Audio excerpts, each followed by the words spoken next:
Hi muckers, and welcome back to my YouTube channel. I hope you're all having the best day ever. Thank you so much for clicking on my video today and choosing to spend even a little portion of your day with me. I really appreciate it. Okay, for today's video, we are going to be talking about Gabbie Hanna. She's getting a lot of criticism right now for a couple videos that she put up. And no, I know that there have been a lot of people talking about Gabbie for this, for that within the past, month or so, because there's something else with Gabbie that I definitely want to touch upon. But she is saying that, she's finally back on YouTube after a year off of social media and what that's done for her mentally and how she feels that, where she's at in her life right now because she took all this time off from the internet 1 year, which actually isn't the truth because within that year she was exposing people, she was trying to take down people, she was in podcasts, there was so much, but I'm not talking about that today. I definitely do want to talk, about that eventually, but for today's video, we're going to be talking about Gabbie Hanna talking about basically the downfall of herself,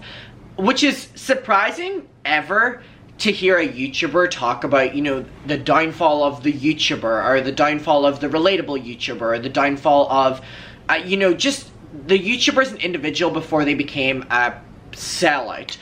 It's weird for a YouTuber to say that in general, but whenever the YouTuber is Gabbie Hanna, I am equally as shocked. And I'm gonna be honest, she's getting a lot of heat for the things that she's saying, and for the most part, I don't understand necessarily the criticism.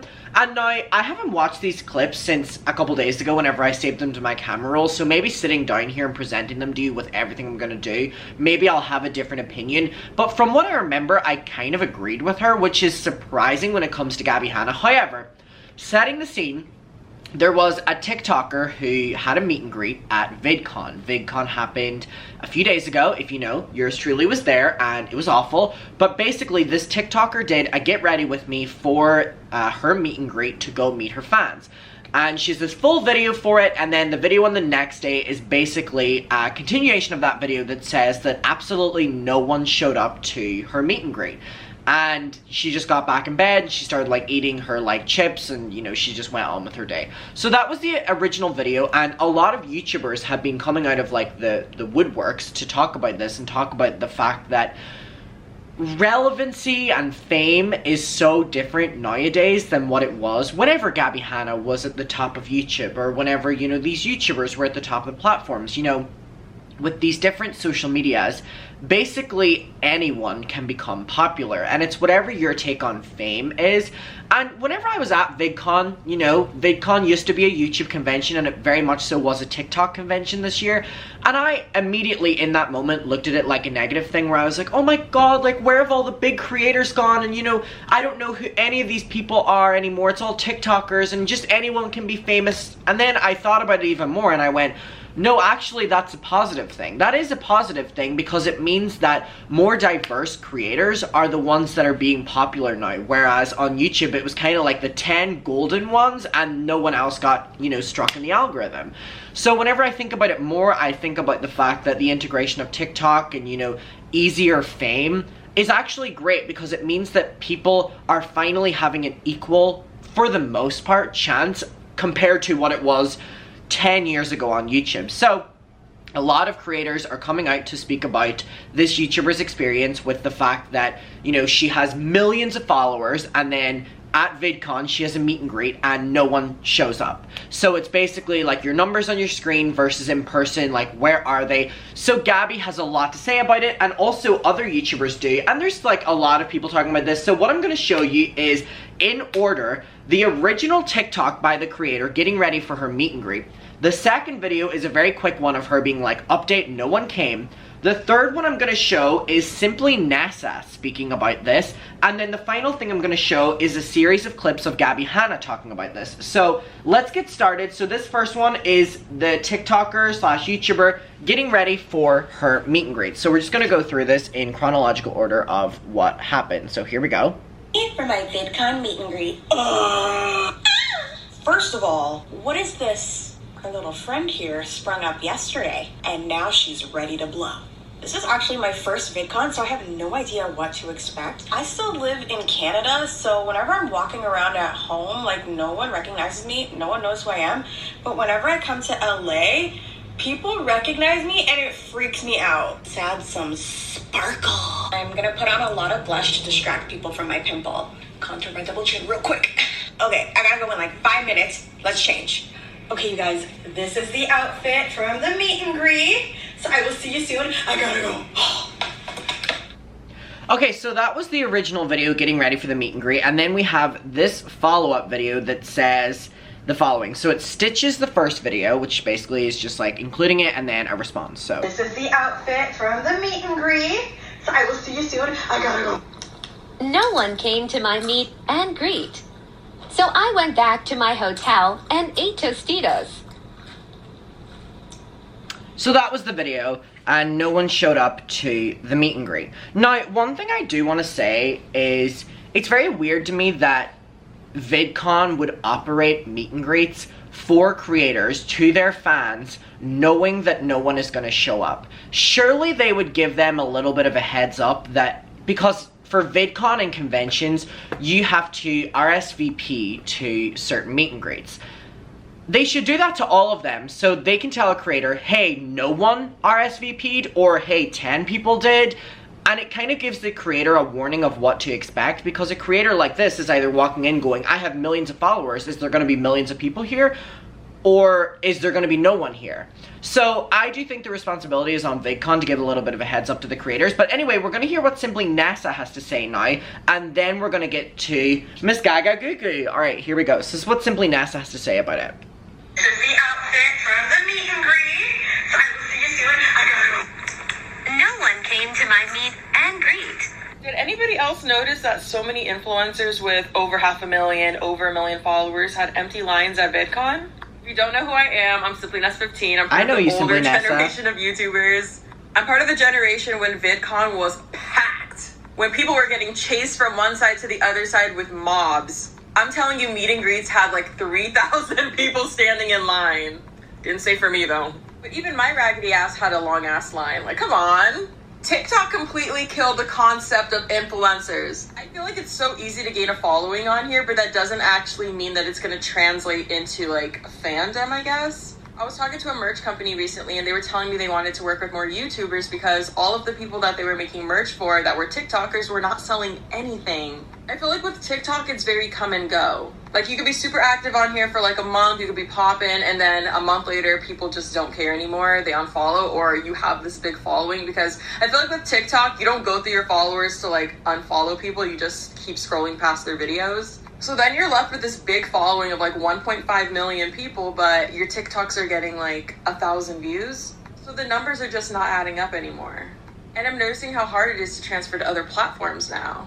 I feel like every social media has an era. You guys remember the Vine era when people had a ton of followers on there and everybody also went to go follow their Instagram, also went to go follow their YouTube? It's not happening on here though.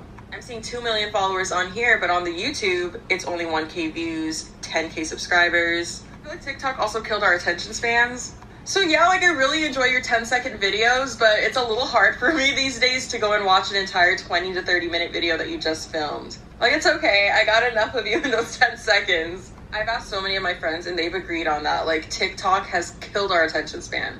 But I just feel like long gone are the days where people are gonna actually buy a plane ticket, buy a hotel, get the event ticket, all this transportation and food money. Like, people are not saving up or splurging like that anymore on influencers. I think people finally realize they're just normal people and they really don't deserve your dollar. But what do you think? I actually think this is a great point, and one thing I do want to say that's interesting from someone who was actually, so don't worry, we have Gabby's videos now, but from someone who was at the event, this was very much so a TikTok convention, yet the biggest commotions, is that the right word to use here? Like the biggest crowds at VidCon were not for TikTokers. I can promise you now, the biggest crowds, Mr. Beast, the Minecraft people, who are all YouTubers, and Brittany Broski. They were the biggest deals at VidCon this year. And I can promise you that from someone who walked those grounds.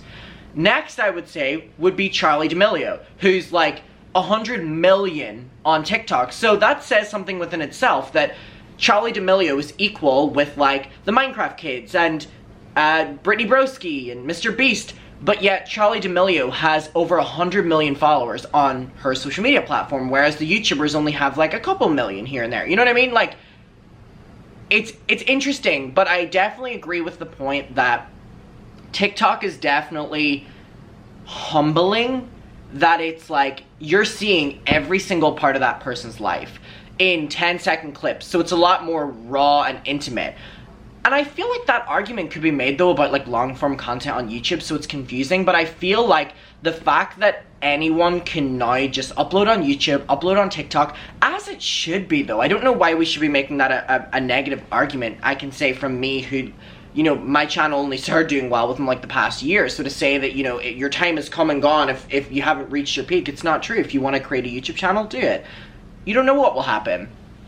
But I think it's interesting. I think TikTok allows you to see in real time a lot more intimate look at someone's life, which very much so humbles them and takes away the influencer celebrity status, which could possibly be a reason why no one's queuing to meet them at meet and greets and why the biggest lines were for YouTubers. But let's hear what Gabby has to say. There are 2 videos here. I'm just trying to figure out which one is first because she films them in basically the exact same angle. Alright, so here we go. This is what she has to say. So this is another one that says when you set up a meet and greet and no one comes. So this was another creator who had the exact same experience. This is what Gabby has to say. Hi, I look busted right now. As somebody who's kind of around when the term influencer got coined, I think that the main difference is that influencer became interchangeable with online salesperson. Being an online content creator used to be about carving your way into a subculture because you didn't fit into the mainstream. But now social media is the mainstream. It used to be about original content, and now it's about using the same trends, transitions, trending sounds, songs, dances as everybody else, just doing it looking a little bit better or more interesting or derivative than somebody else. People used to watch influencers because it was finding somebody that you really connected with, and it was somebody who was doing something that so many people didn't have the balls to do. And now it's just looking for the most interesting face to sell you a product, and it's simply not memorable. The OGs started before influencer was a job title that you can have. People created content because it was their artistic outlet and their expression of self. Now it's just a seemingly glamorous alternative to getting a real person job, but don't be fooled. It is still just online sales at this point, in my opinion.